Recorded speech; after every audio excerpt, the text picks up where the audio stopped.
les humains n'ont jamais marché sur la Lune. Il n'y a jamais eu d'homme sur la Lune. En tout cas, Toi, tu en es certain. de la façon dont on l'explique, c'est-à-dire les missions Apollo. J'invente rien, moi. Hein. Donc, 80 000 km/h, on arrive aujourd'hui à atteindre à peine 60 000, et en 1969, ils avaient déjà la technologie pour atteindre plus de 80 000 km/h.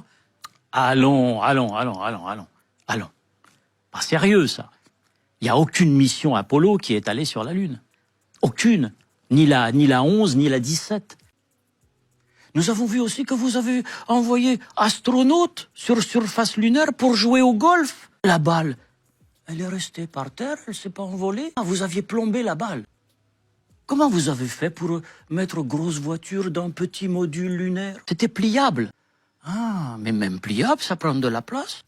Что вы говорите, президент? В багажник, dans le porte-bagages. On n'aurait pas pensé à mettre la Jeep lunaire dans le porte-bagages du LEM. Vous auriez dû envoyer un cow-boy sur la Lune, avec vache lunaire plombée. Eh ben, tu vois, s'ils avaient fait ça, les Américains, eh ben, aujourd'hui, on le croirait.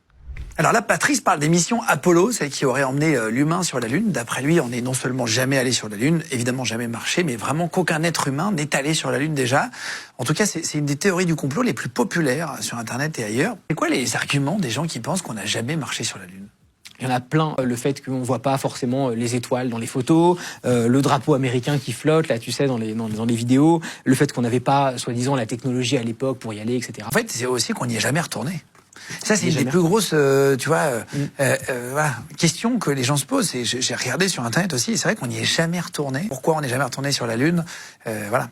Patrice, pour terminer, dit que pour envoyer un vaisseau sur la Lune, il faudrait que le vaisseau aille à 80 000 km/h. Il cite la NASA comme source. Alors, je sais pas d'où ça sort, parce que moi, du coup, j'ai été vérifié source NASA aussi, donc on va pouvoir se faire un combat de source NASA. C'est plutôt 40 000 km, en fait, ça correspond à la vitesse nécessaire pour s'échapper de la gravité de la Terre. 40 000 km/h. 40 000 km/h, oui. Et puis après, il continuait, pour terminer, il disait que Elon Musk, en fait, fait des fusées qui vont à 60 000 km/h, et donc on était incapable, à l'époque, en 1969, donc date du premier homme sur la Lune, de faire des fusées assez puissantes, d'arriver à 80 000 km/h.